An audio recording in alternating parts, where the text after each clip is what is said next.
Imagine you're walking in a city grid. You walk 9 blocks east, then 5 blocks north. Finding your total distance is super easy, right? You just add them up. But what if you decide to go totally rogue and walk diagonally across a massive open field? Suddenly, you're no longer restricted to just north, south, east, or west. You're actually moving in 2 different directions at exactly the same time. So how do you calculate exactly where you end up when you're not moving in those straight, predictable lines? Well, by the end of this explainer, you're going to understand the analytical method for vectors, the trigonometry behind it, and exactly how to apply it step by step to real-world examples. Section 1. The Vector Precision Problem. For a really long time, people just use graphical methods to map out movements. You'd literally draw an arrow on a piece of paper, use a physical ruler to measure its length, and then grab a protractor to find the angle. But, as you can probably guess, graphical methods are severely limited by human error and just how perfectly you can sketch. The analytical method, which we're diving into today, throws out the rulers entirely. Instead, it relies on the absolute precision of geometry and simple trigonometry. It's really only limited by the accuracy of the numbers you start with. Section 2. Breaking vectors down. To make all this math actually work, we first have to deconstruct our diagonal movement into much simpler pieces. We do this by breaking the vector into perpendicular components.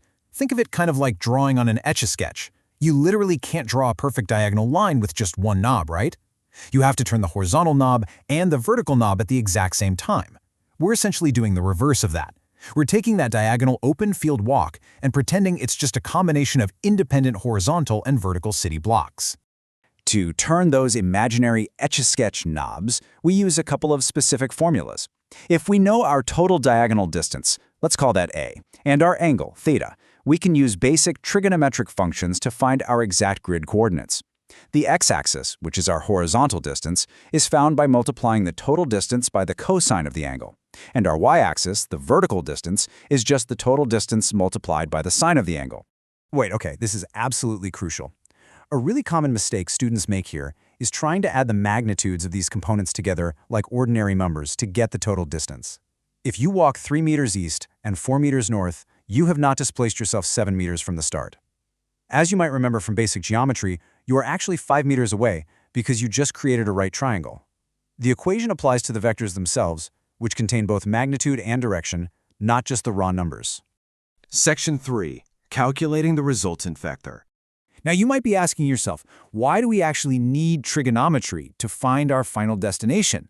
Well, the reason is that calculating our total displacement, what we call the resultant vector in physics, requires us to basically reverse engineer a right triangle from those x and y components we just separated. To build that triangle, we use the trusty Pythagorean theorem to calculate the total magnitude of our new vector. The resultant, or r, equals the square root of our total x squared plus our total y squared. But remember, a vector isn't a true vector without a direction. So we use the inverse tangent function, taking the inverse tangent of our y component divided by our x component to lock in the exact angle of our final heading. Section 4. Step-by-step vector addition. Let's organize all of this into a super clear checklist that you can use to confidently tackle literally any vector problem. These 4 steps are your master key. Step 1, resolve the components using sine and cosine. Step 2, add matching axes together, just like ordinary numbers, so all the x's together and all the y's together. Step 3, apply the Pythagorean theorem to those new totals. And finally, step 4, find your angle using the inverse tangent. Section 5, real-world navigation example. Let's make this totally concrete with a real-world example. Imagine you're out mapping a hike. Your first leg, vector A, requires walking 53 meters at a shallow 20-degree angle north of east. Then you pivot. Your second leg, vector B, is 34 meters long, but at a much steeper 63-degree angle.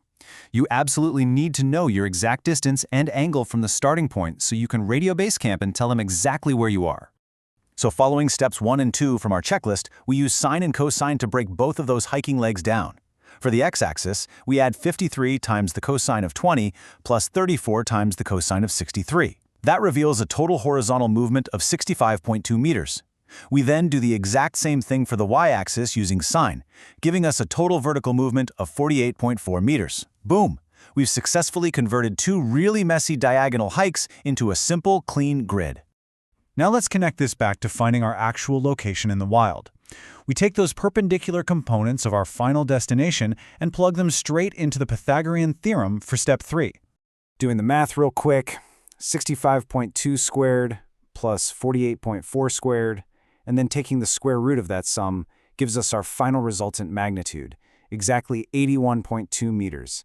That is exactly how far away you are in a straight line from where you started. But Basecamp still needs to know which way to look, right?